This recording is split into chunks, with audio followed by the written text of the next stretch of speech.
From creating military science, harvesting oil to make blue science, only to tear things down to create a main bus, this is my experience. Welcome back to Factorio in the EXP Journal series, and guess what? No face cam! We last left off making a setup for iron and copper to be smelted, and beginning our way to red and green science. Now, what about this setup here? I didn't explain in the previous episode, but this spot is for what's called a mall in the Factorio community, where you automate a desired amount of items for personal use, like lamps. But I didn't continue with it because we have a small problem. Literally small. We don't have enough space. Or at least I haven't managed my space well. The setup that I have with the science and mall has prevented room for expansion for other projects or existing setups. So I made the annoying decision to move the science setup past the cliffs and the mall setup past the coal line. And if removing everything manually is a pain in the butt, that's because it is. But in the distant future, there will be another and easier way of relocating machines. After that little annoyance, the open space now allowed me to do the smelting array yet again, but to refine an existing material, iron, into steel. Steel will have tons of uses, much like iron and copper, but the cost of making one steel plate is 5 iron plates, so keep an eye on the throughput when things get busy. Something I haven't mentioned yet is what I've been selecting for research while all of this is happening. Typically, if anything that is required for progression, I'll research that first, but other than that, it just comes down to what you're most interested in. So basically, whatever science I'm capable of making, just assume I eventually unlock it and I'll talk about the new stuff when it's relevant. Like right now with this car. Now we can travel more easily, and now I have a reason to use all that extra wood that I got from putting up walls earlier. Something to note that one of the ingredients for the car is an engine unit, which can only be made in an assembler. So if you have a habit of handcrafting your goods, the game is now telling you to break that habit. Embrace the automation, dang it! Anyways, I figured with the new car I'd go out and explore unknown terrain to spot any new points of interest, like larger veins of ore, or even the next type of resource, oil. Before I decide to claim that oil, some work is needed at the mall. Reintroducing the belt assembler, adding underground belts, normal rounds, and with the new steel plates, we upgrade them to piercing rounds. As I go about adding more assemblers for more things, it still becomes a bit of a juggle in my noggin with having to figure out a good layout with the space that I'm working with, despite having to move this stuff over the coal belt line earlier. Again, I'm still at that learning method of only doing spaghetti stuff and taking my sweet time. But I did manage to get it set up for grenades, mining drills, and assembling machines. Now, the piercing rounds and grenades are not just for personal use. These items, along with walls I have now sent on a new belt line, are now going to be used on the next science pack, Military, which unlocks more offensive options for you and your base. What's unique about this pack is that this is the only pack that is technically not required to beat the game, as you may be playing in a world with no biters, so there'd be no reason to make this pack. But because we're playing on default settings, it becomes a must anyways. I've decided for the science production to be below the coal belt line, as I needed some space reserved for the mall for when I need to curve to the right. With the long and fast inserters in place and the new stuff on the belts, we're now making military packs. Even in the new tier of assembling machines, making them craft even faster. Now to... oh. God dang it. Yes, I had to painfully create a long belt line of new packs to reach the labs. I'm guessing this is the norm for Factorio in general, not just for new players. Now with the military research queued up, I made a quick machine to make turrets while I armed myself with better rounds and more nades and traveled out to deal with more biter nests.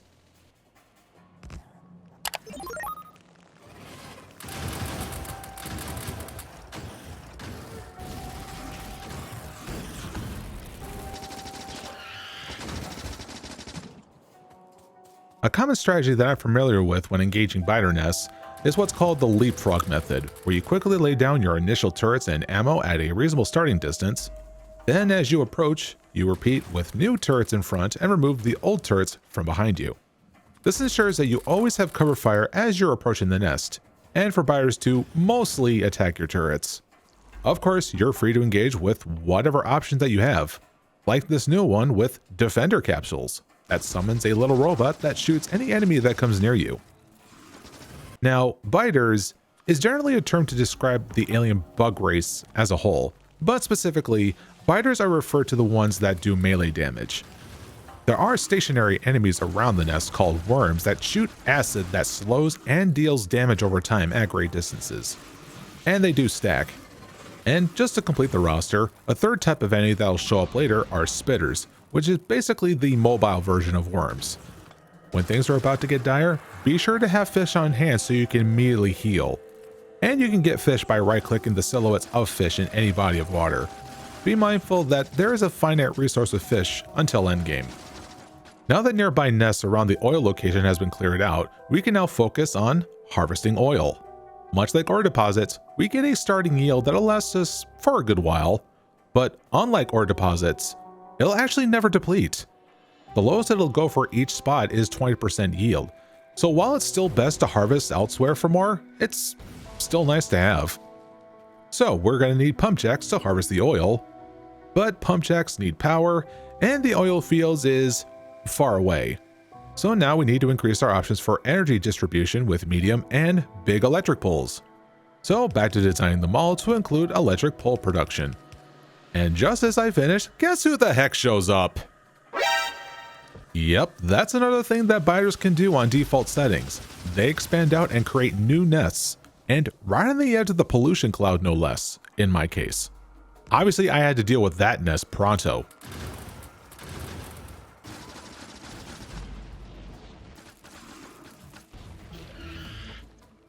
Okay, back to the mall as we now need a lot of pipes to route the oil towards our base.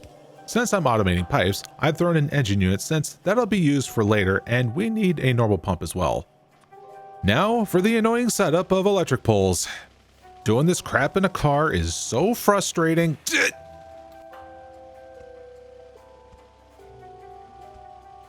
Now at the oil fields, let's go ahead and do the setup. I place down the pump jacks, the turrets, and walls to defend the site, connect up the pipes, add another radar, and hook up the power. Now once again I have to drive back, but this time having to use underground pipes. Oh, come on now. You mother father. I should mention that across the playthroughs that I've done in 2017 and in 2022, oil is the farthest I've gotten, so we're basically getting into new territory. Now back at base with a pump attached to a couple of fluid tanks, now we're going to be taking a look at the means of processing the oil with the use of an oil refinery and a chemical plant. Right now, basic oil processing only makes petroleum gas, which goes straight into the chemical plant to produce our next few items. And we'll be needing water for this next step. Now, if you thought spaghettiing with belts was bad, pipes, I think, is even worse. When pipes are above ground, you can't pass through them, which is why most of the time you want to underground them. You also want to be spacious with your pipes so you can figure out a good working layout, since you'll be dealing with multiple types of liquids and gases, and to have belts nearby for input and output as well. It was really a cluster truck to figure this stuff out because, again, it's now blind territory. So what we're producing now as a result of oil is mainly sulfur and plastic, which is needed for chemical science packs. And getting all of this hooked up felt really desperate because I led the copper and iron from the red and green science setup up to this mess. You want to know what's even more sad? Creating this absolutely long belt line of engine units over to the blue science production. I mean, it works. In fact, leave a like if this video is working out for you. I definitely appreciate that. So to wrap up the oil shenanigans, I have a little vendetta to settle. Those damn cliffs. With the excess sulfur, water, and even have to use a red tier underground belt just to get a longer reach to route the coal over, we now have normal explosives. But I decided to handcraft the remaining steps to create cliff explosives. Oh, you don't know how good that feels. As nice as it is to now have a consistent flat ground to work with, there's something that isn't consistent. My entire base. Yep, I've reached another infamous wall. But it's not because of not knowing what to do next, but what I have to do next. As a result of doing the spaghetti method, the base has become very fragmented. Red and green science here, the mall and military science here, and now oil and blue science here. It's quite scattered, and it's still not done in a way with expansion in mind. What if I need more labs or smelting arrays? What if I need large quantities of green or red chips? And I know the answer is yes, but the point here is the layout of the base isn't organized and future-proofed. So, if you're thinking what I'm thinking, I'm about to do a very tedious action plan that honestly, no new player should deal with. And that is tearing down the entire base. In hindsight, I was being very impatient because if I continued working with oil, I would have created a new method of basically helping me with reconstructing the base in a much easier way. But because of my inherent nature to plan ahead and be organized, it became too much to bear. Luckily, there is a well-known setup that caters to my way of thinking, and that is a main bus. Deriving from the computer term of a communication system that transfers data between components or other computers, the main bus is a multi-belt layout that centralizes major materials in one straight line and then offshoots on one or both sides to a dedicated spot for a particular task. While this idea does require more space and belts, I simply couldn't resist. First thing to do is to set up the smelting arrays. I've taken the original design from before and made some adjustments to straight up upgrade to steel furnaces, which cooks at twice the speed, and to accommodate a long coal belt going through each one. I've also taken into account the ratios for best output and marked the space needed for when I need more furnaces. Ultimately, what I went for was 2 iron arrays and a third one if needed, 1 stone, 1 copper, and 1 steel. Setting up steel was an interesting one because iron ore becomes iron plate and then it goes into another furnace to become steel, but those furnaces still needs coal. So this required good use of splitters and the underground belt trick so that there's only one side of coal on a belt. Once I got that all figured out, we placed down the goods, direct the input to the assigned arrays, and even placed down more mining drills to match the production. I say we're all set to begin with the main bus. So good rule of thumb with doing the main bus is to have the most commonly used materials closest to the side where most work will happen. So iron, then copper. What first sprang into my mind that'll have its own lane is green chips.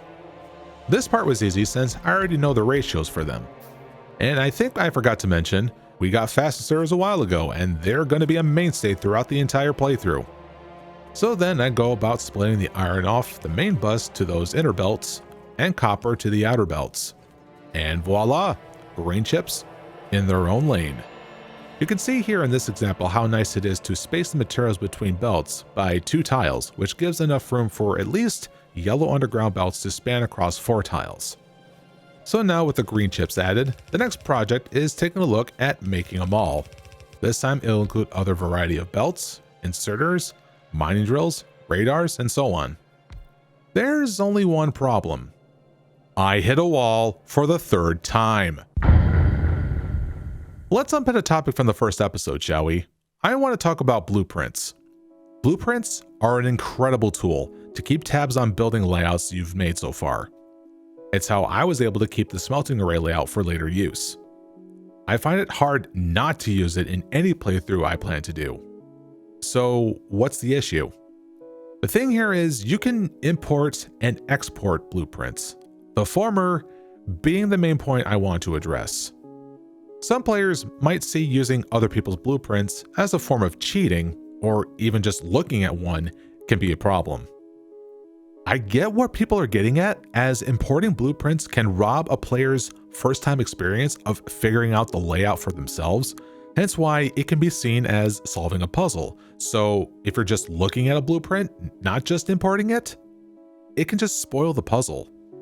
So when I got to this point of making the mall, I remember seeing a layout designed by Nilos, and I thought this was a cool and compact design.